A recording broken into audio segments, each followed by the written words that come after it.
刺猬探險組。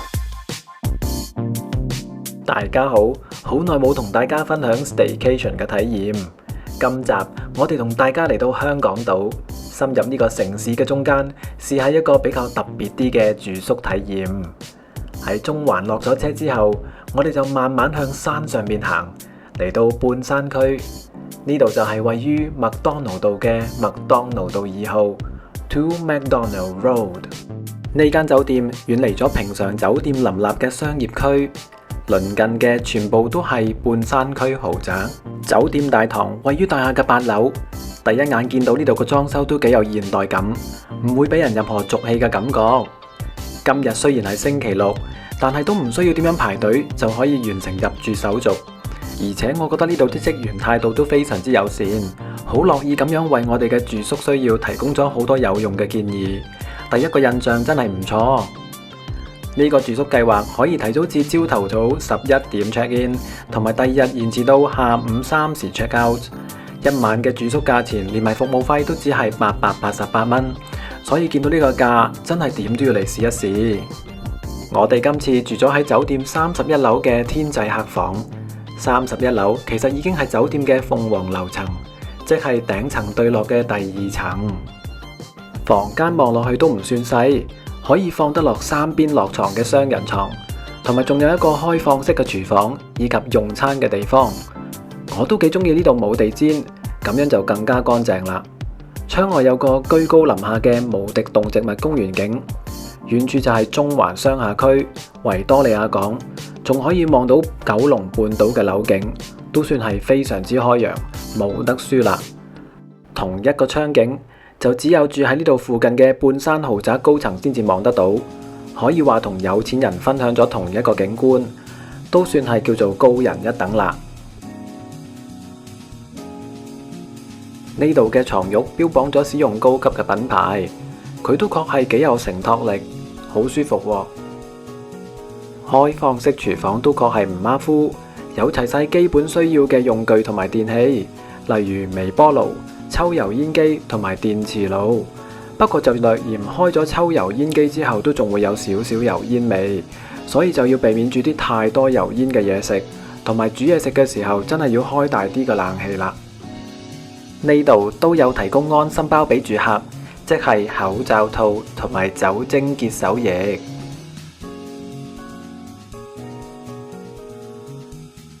呢度嘅洗手間都唔算細，個人備品就採用咗澳洲品牌 Apple， 用落都幾舒服嘅，尤其係呢嚿大紅花成分香梘都幾滋潤。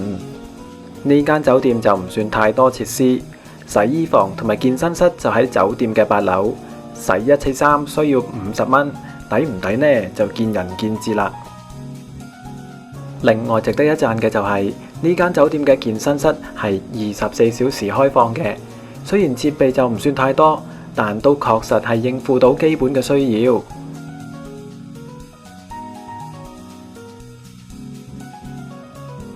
呢度啲毛巾仲放咗喺消毒櫃入邊，好似額外俾多咗一個安心啲客人喎。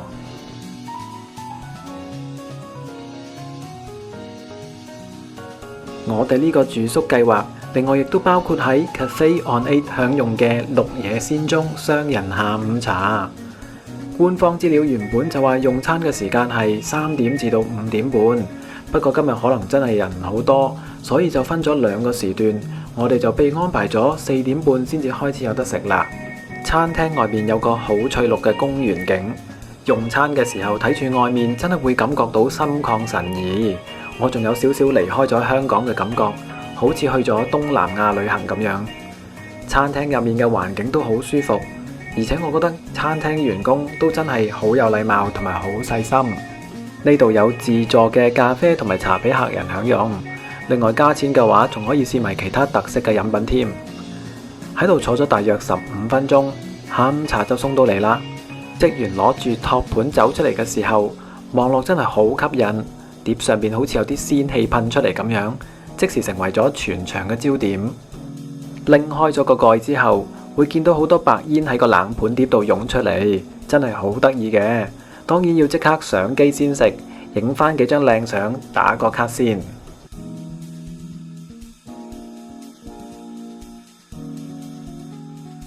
呢個下午茶餐分咗冷盤同埋熱盤。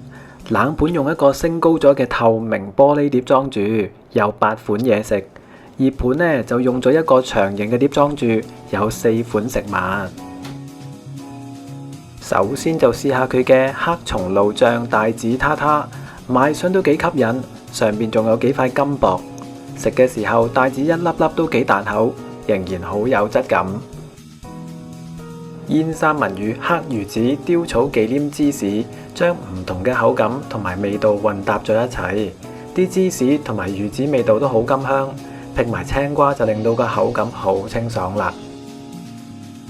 小龍蝦包有烘底，食嘅時候仲係暖暖地嘅。小龍蝦沙律口感都幾香滑，呢樣嘢食我都覺得幾高分。迷你和牛漢堡包我就覺得味道一般啦，漢堡冇乜調味，肉質有少少實。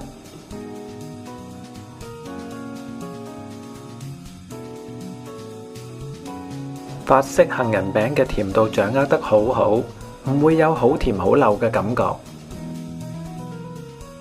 芒果拿破崙做到一口大細，食嘅時候都仲係好鬆脆嘅。草莓朱古力撻我就覺得水準只係一般啫，可能因為唔係士多啤梨當造嘅季節，所以唔係好甜，撻底都唔係好鬆脆。呢個法式雜餅其實係芝士蛋糕，個芝士幾香，唯一我唔中意嘅就係上面嗰嚿黑色嘅朱古力唔夠香滑。呢個 crème brûlée 嘅甜度掌握得唔錯喎，面層嘅焦糖仲係脆嘅，都真係幾好食。梳芙里鬆餅就同我嘅期望有少少唔同啦，唔係我想象中嗰種好鬆好 light 嗰隻質感，搣開呢有少少蛋糕仔嘅感覺。迷你朱古力心太軟就做得好好啦，中間仲有流心嘅朱古力，呢樣係咁多種甜品裏邊我覺得最高分嘅，做得真係好有水準。最後嘅雪糕朱古力珍寶珠都真係幾得意，而且仲有幾種口味。整體嚟講，我覺得呢個下午茶餐都幾多驚喜，都幾值得一試嘅。食完嘢趁未收太陽，我哋就過咗去隔離嘅動植物公園行下。呢度嘅環境都真係幾靚，好適合任何年齡嘅人參觀。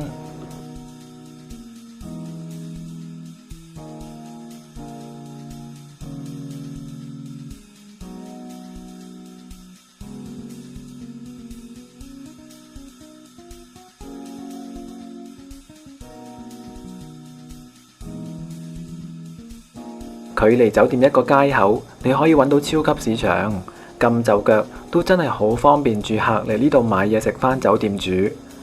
不過因為係半山嘅超級市場，你就要預啲食材嘅價錢會貴返少少啦。返到房已經開始見到外邊夜幕低垂啦，不過因為間房坐向嘅關係，就唔會睇到太陽日落西山嘅景色。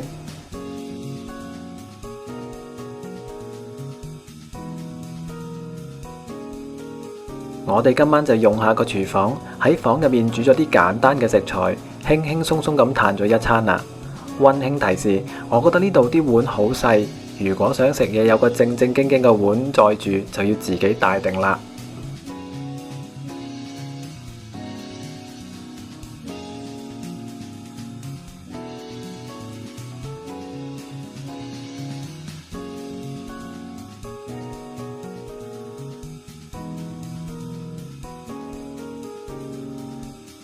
呢個套餐亦都包咗第2日嘅雙人自選早餐，用餐嘅地方都係8樓嘅餐廳。我哋第2日坐到景觀最靚嘅梳化位，窗外面嘅景色就更加嘆為觀止啦。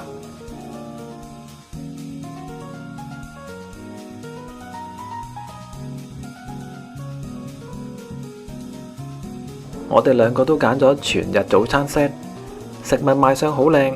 薯餅同埋煙肉都焗得好脆，炒蛋整得好軟身，好好食。呢一餐我哋都食得好開心。